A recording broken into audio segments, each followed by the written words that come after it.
Hey, what is up, disc golfers? Today on Iceberg TV, I want to give you guys my quick in the bag, show you guys what I'm throwing. I just did a disc golf tournament this past weekend, just yesterday and the day before. I played one round at Angry Beaver, which is the hardest course in Charlotte, and I played one round of Scrapyard, which is another very difficult but a lot more scoreable than Angry Beaver. So I want to talk about the tournament because there were some things that I did that I've never done before, and I did come in 25th place out of somewhere between 35 and 40 competitors, but I'm super happy with how I played, and I'll explain why while I show you guys what's in my bag. We'll start off first with the distance drivers. My distance driver of choice is a disc that I've been throwing extremely well lately, and it's the Photon. The main Photon I'm using is this 168 gram patent pending fission Photon. This was by far my most reliable backhand driver off the tee. I'm not sure what exactly is about the Photon, but I'm throwing this disc so well, and I'm able to consistently hit my lines for just dead straight and then a nice little fade at the end. Like, I just trust it. It's a really great disc, and if you've never thrown a Photon, definitely worth checking it out. I did have two other Photons. I had a max weight patent pending Photon in the Neutron plastic. This thing was absolutely board flat, super overstable. I use this more for like flex forehands, utility shots, and anything I would have thrown like a Firebird for, I was pretty much just throwing the Photon instead. And then just in between those two Photons, I've got a 165 gram Neutron Photon that came out a few times and threw really nice shots with this disc as well. Photon, very reliable, very overstable, and a really great distance driver. The other drivers that I had was a Nuke SS, which I only threw off the tee one time, and it was on hole 15 at Angry Beaver. I was actually able to get the birdie on one of the toughest holes in the course. And why I was particularly excited about this birdie is it requires a very far distance controlled late hyzer flipping backhand to put yourself in position for a bomb forehand into the basket. And I executed a perfect drive with this Nuke SS. This disc is very special to me. My dad actually got me this disc 2017. We went and played disc golf in Massachusetts, went into the first disc golf pro shop we ever saw. And yeah, he got me this disc because the owner of the store recommended that. He saw my forehand and said I would be good with a Nuke SS. And I still have the disc to this day. And I've also aced hole 1 at Nevin Disc Golf Course with this disc. And then I have a pre-flight number Champ Wraith and a pre-flight number Champ Beast. The Beast was the bread and butter disc. Hyzer flip forehands, hyzer flip to turnover shots. I was leaning into this disc so much at Angry Beaver because that is just such a forehand, hyzer flip, forehand, hyzer friendly course. And what was really fun about the tournament I played was the first round, I basically was forced into throwing a forehand on almost every tee. The lines are so tight, so complicated, and require so much confidence, especially for, hitting backhand gaps, which if you guys have been watching this channel, my backhand has always been a work in progress. And we'll get into some of the excitement that happened at Scrapyard. So I basically threw a forehand only round, averaged around 940 something rated, shot a really good round, and I actually played a practice round and wrote down exactly what I was going to do on every single hole. So I threw a lot of Craves, I threw the Photons, I threw a Maverick, I threw the Beast, and basically throwing a forehand on like 15 of the 18 tee shots. And I have never done this before, and if you've never done this before, I would highly recommend it. This removed the brain power of wondering what I need to throw.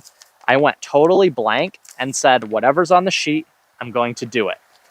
I was stupid and deviated from the sheet one time, missed a mando, and took a bogey unnecessarily. The one time I deviated from this sheet, I got absolutely punished on that hole.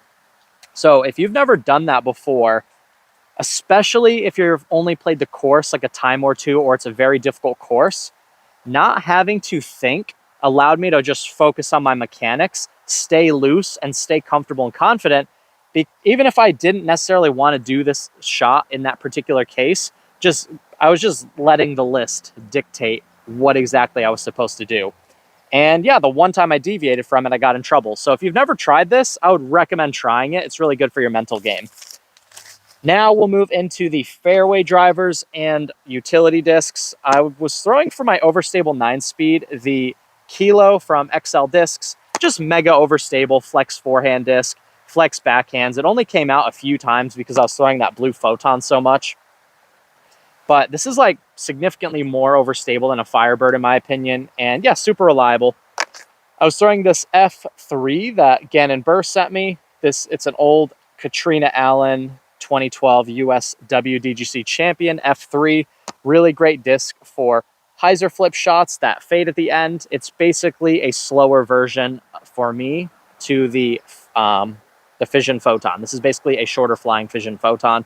Was throwing it really well. We actually have another XL disc in the bag, the Puro, which is a disc I have really been enjoying. Super domey fairway driver. For me, it's like a slightly better, significantly glidier eagle.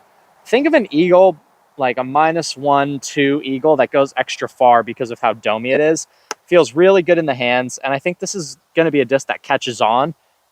I've never seen anyone else with one, but when people start buying these, they're going to get hooked. Really great disc. Now, the Crave has become an essential disc. I would not have made it through either course without the Crave. I was bagging a Crave in the Proton plastic. It was slightly more stable. And I was throwing a Plasma Crave, which is slightly less stable. And when I was playing Angry Beaver, a lot of the par 4s require more of a fairway driver second shot into the green. And basically every single time, all of those sort of fairway shots were with the Crave. This one will hold a hyzer. I'll just pop it up on hyzer and it'll just stay on hyzer, or I can throw it flat and it'll just stay flat. Like this is it's one of the best fairway drivers ever made. And yeah, I couldn't recommend the Crave enough. Both max weight, 1 Proton, 1 Plasma. Another essential disc, I actually cracked my Innova Leopard in half that I was I was really enjoying for my understable fairway slot. Hyzer flips, turnovers. I threw some of the best backhands of my life this particular weekend with this Maverick. I absolutely love the Maverick. It's just so good for hyzer flip to turnover shots. Up high, it'll just stay on turn the whole way. Or if you put on a lot of hyzer, it'll just pop up and go straight. Super underrated disc. Now, these are the discs that didn't really get much use. Overstable, PA1, didn't throw it at all. Havu from XL Discs, didn't throw it at all. Neither course really particularly required mid-range shots. And both courses are very challenging that we played this weekend. And it makes sense why a lot of the touring pros barely even bag mid-ranges anymore, because sometimes there's just not a case for them. If you're inside 250, most of us can just use a putter.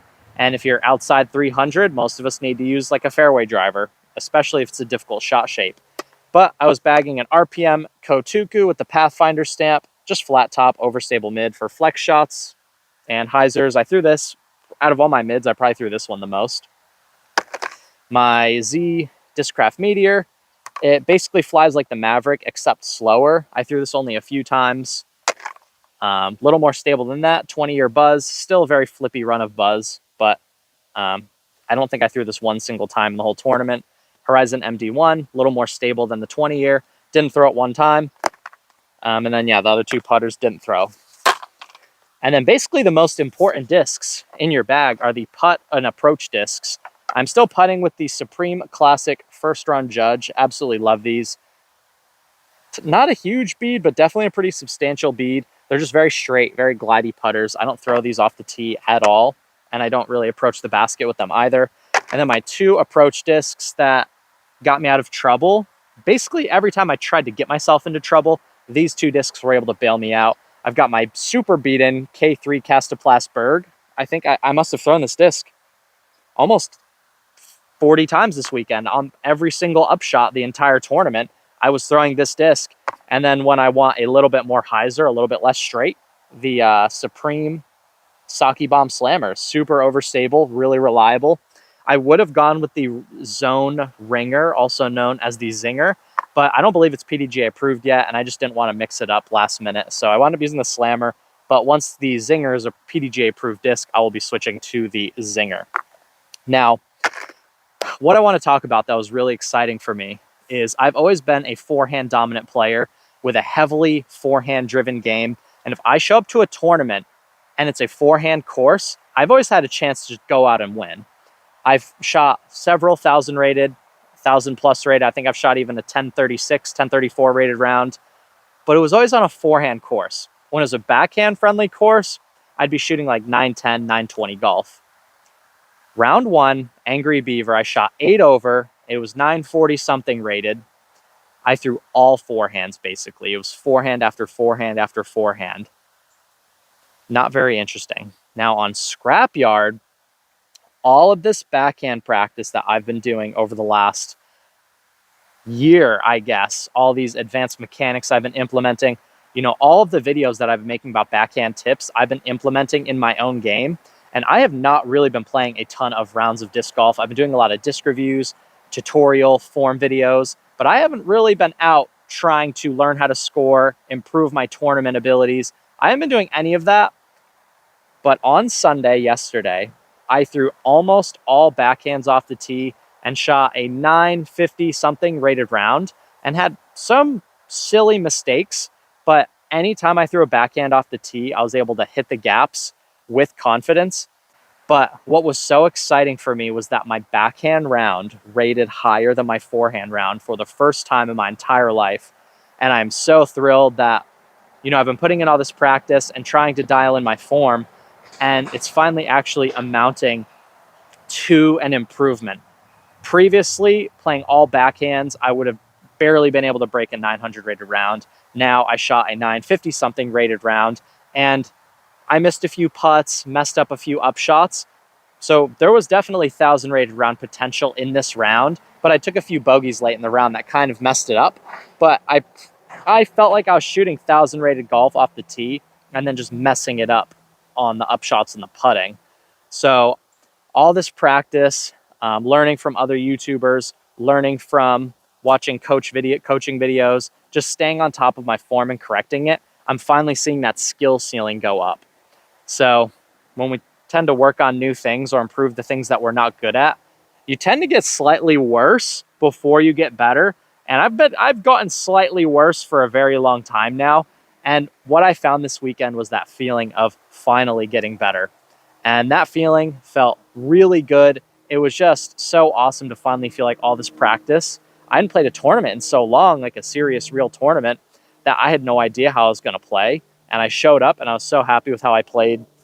So one last thing, the Berg's Bags or Berg's Disc Sports V4 is now available for pre-order over at Disc Golf 978.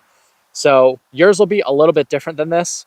Go check it out on the website. We're running it in black and a super spicy mint green. The mint green is absolutely fire. Once those come in, I'm going to ditch the black and go right for the mint green. It's very similar color to these my zipper pulls here. So the entire bag is going to be this beautiful minty green color.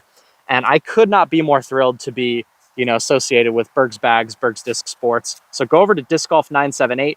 If you own a shop, you can be a retailer for Berg's. Make your pre-order over there. Contact Scott over at Disc Golf 978. Or if you want to get one for yourself as an individual, you can go over to Disc Golf 978 and order one for yourself. Anyway, you guys are watching Iceberg TV. I hope you enjoyed my In the Bag. And I hope you learned something about tournament play. Anyway, I'll see you guys in the next video, and take care.